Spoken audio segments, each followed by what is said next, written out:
Hi,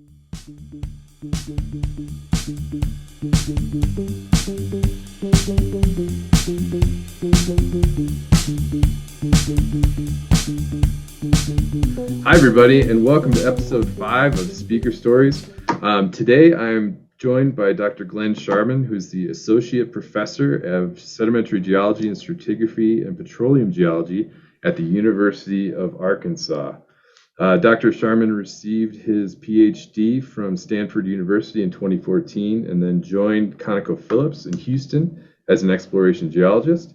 In 2016, Dr. Sharman joined the Bureau of Economic Geology at the University of Texas at Austin as a postdoc researcher before joining the faculty at the Department of Geosciences at the University of Arkansas. Dr. Sharman has a webinar with the RMS-SEPM. It's a free webinar on May 24th at 12 Mountain Time titled Predicting the Composition of Modern Sand Machine Learning Applied to a Global Database of Modern Pleistocene Samples. Dr. Sharman, thanks for joining us. How are you doing today? I'm doing well. Great. Thanks for having me. Yeah, we're happy to have you join us. First of all, let's start off a little bit about your background. Where are you from? So I'm from Southern Delaware. Southern Delaware. Okay, cool. And how did you get into geology? What motivated that? Yeah, so when I was a kid, like many other kids, I was really into dinosaurs and fossils and things like that. There's not actually a lot of rocks in Southern Delaware. We're kind of coastal plain. It's extremely flat.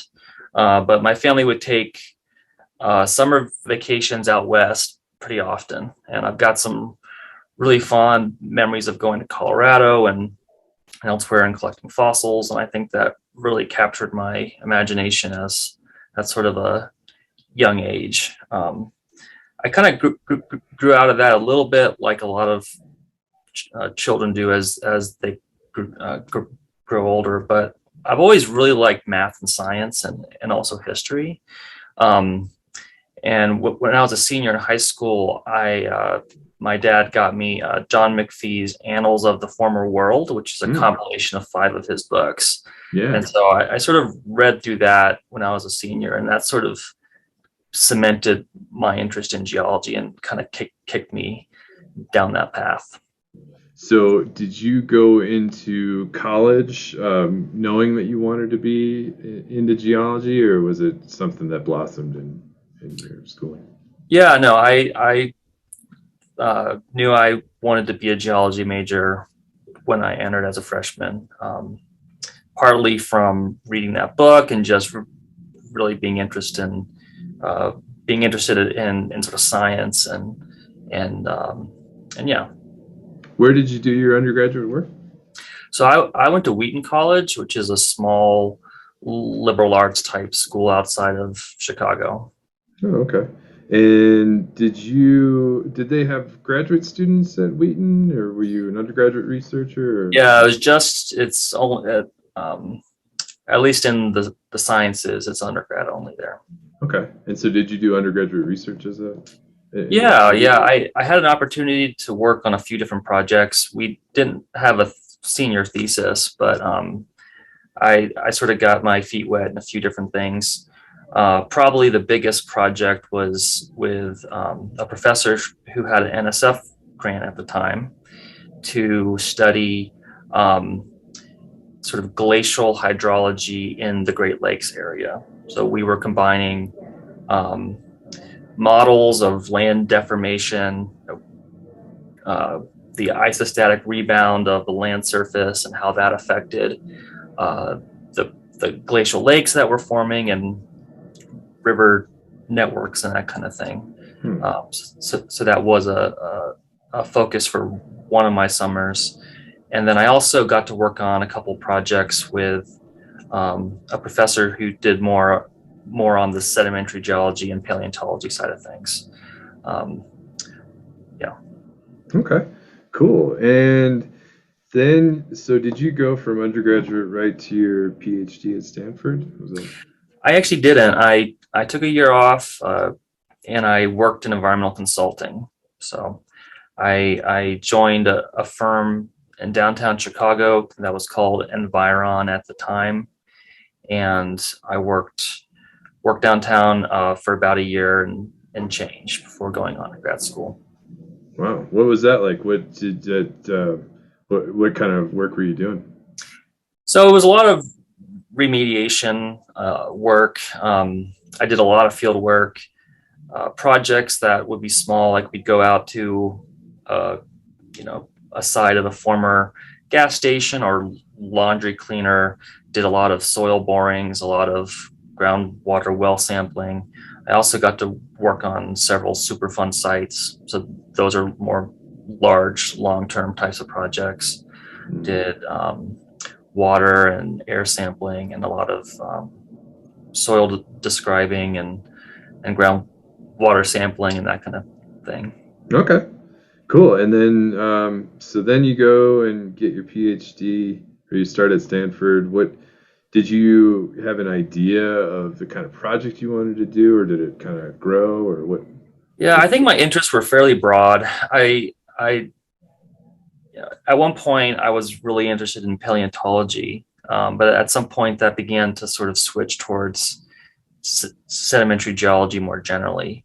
So I only applied to grad programs that were focused on sedimentary geology in some way, but some were more paleo focused, some were more geochem focused. I didn't really know exactly what I wanted to do. Well, like a lot of students who have just gotten their undergrad degree. Yeah. But yeah, the program I ended up going to was a deep water clastics group. And that was something I really had very little experience in. And so it was very new at the time. Cool. And I saw it was kind of a comparison between deep water sediments in California and New Zealand. Did you get to do field work in New Zealand as well, or? Yeah, so I spent 3 field seasons in New Zealand, mostly on the west coast of the North Island, which is where my study area was. Oh, that's fantastic. Yeah, it was a great place to do field work. I mean, it's a great country. I really enjoyed my time there. A lot of beach outcrops, so not a bad place to do geology. Yeah, it sounds terrible. Uh, what was there anything surprising about geologists in New Zealand? Are they kind of like geologists here, or what? I don't know any New Zealand geologists. Yeah, no, they're yeah, I mean, I think they're similar to geologists here, I guess. I uh, interacted pretty closely with GNS Science, which is their kind of equivalent to the USGS. It's a little bit of a different model, but they're doing great science and have a long history of just excellent geologic research in New Zealand. Cool. And so it looks like you kind of went into the oil and gas world, and then decided to kind of pivot to the academics. Tell us a little bit about that jump, if you don't mind. Yeah. So I never really had it in my sights to be an academic. That was never something that I thought I would necessarily do going into grad school and even during grad school. I think at the end of my PhD, I was sort of on the fence, um, thinking that maybe I could jump, was sort of uncertain, but I ended up applying and getting an offer with ConocoPhillips in Houston. And so I went with that and yeah, just, and I ended up not being there a very long time, but I definitely learned a lot, and it was a great experience. But it's not like I had my plan figured out where I was going to go into oil and gas first and try to get a teaching job. It was sort of figuring it out as I went along, I guess. Yeah, that seems to be a pretty common theme, just either in kind of going through school or navigating careers.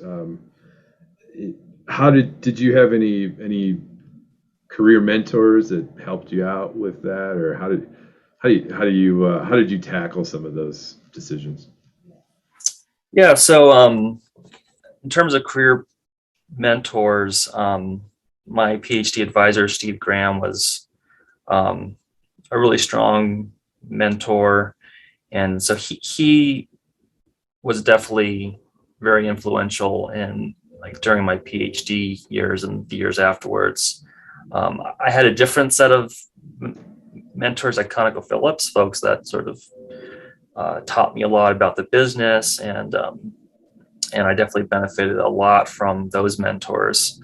But then it was my postdoc advisor, Jay Kovalt, who then sort of coaxed me out of industry, and I ended up doing a postdoc with him at UT Austin at the Bureau of Economic Geology. So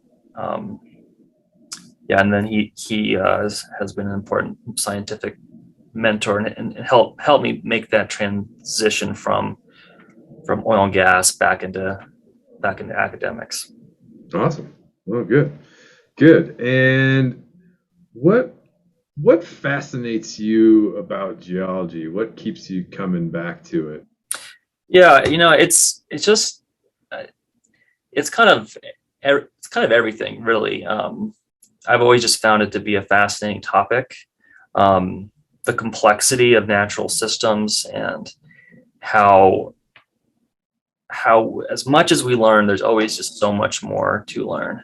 I've always liked that in geology, you can never really get the 100% answer, right? So in engineering and math, you can sort of solve the problem, and in geology, you can get closer to the truth, but there's always more to learn. And I find that kind of, it's obviously a challenge, but it's something I like about the science.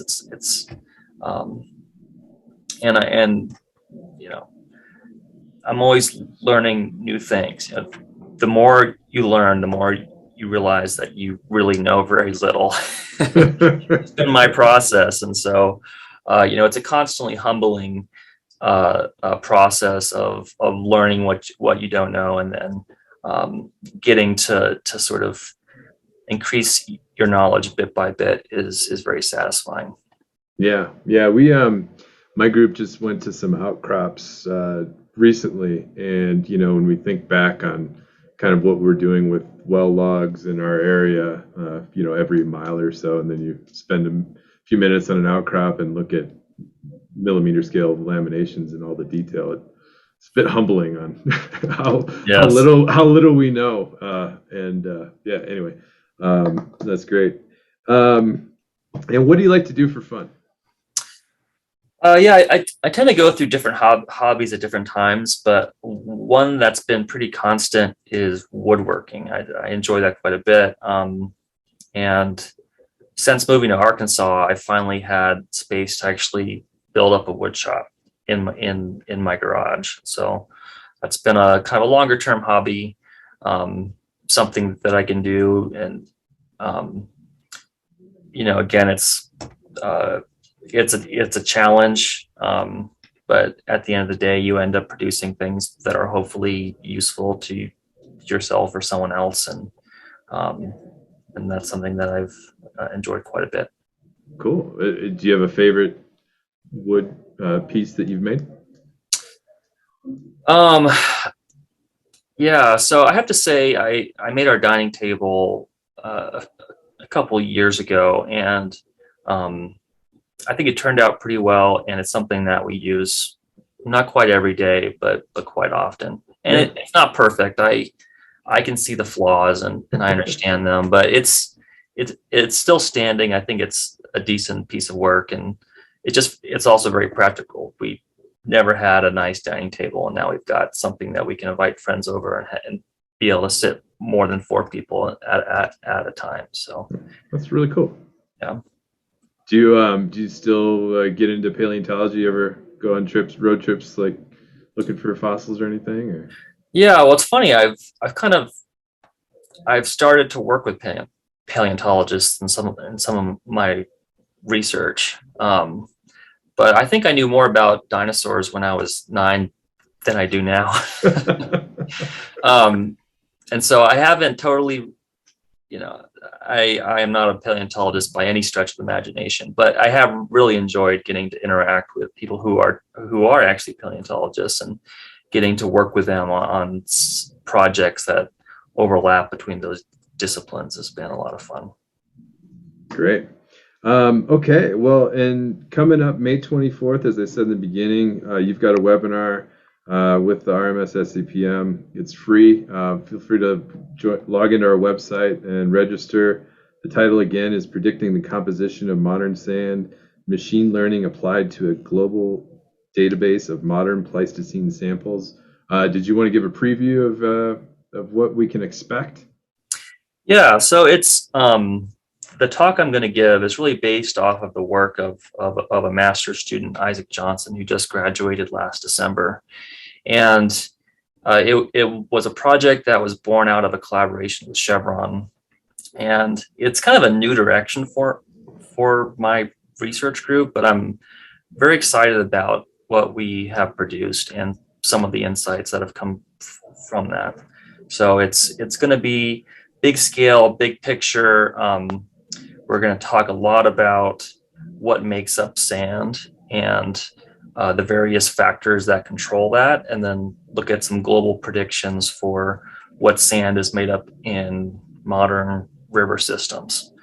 So we found some really interesting trends and things that we can explore more in the talk. But yeah.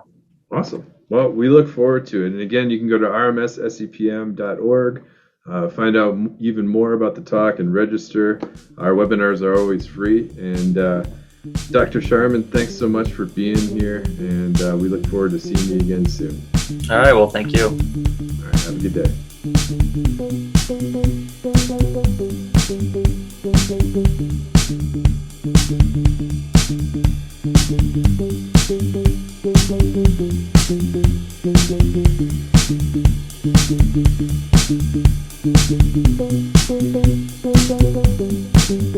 Thank you.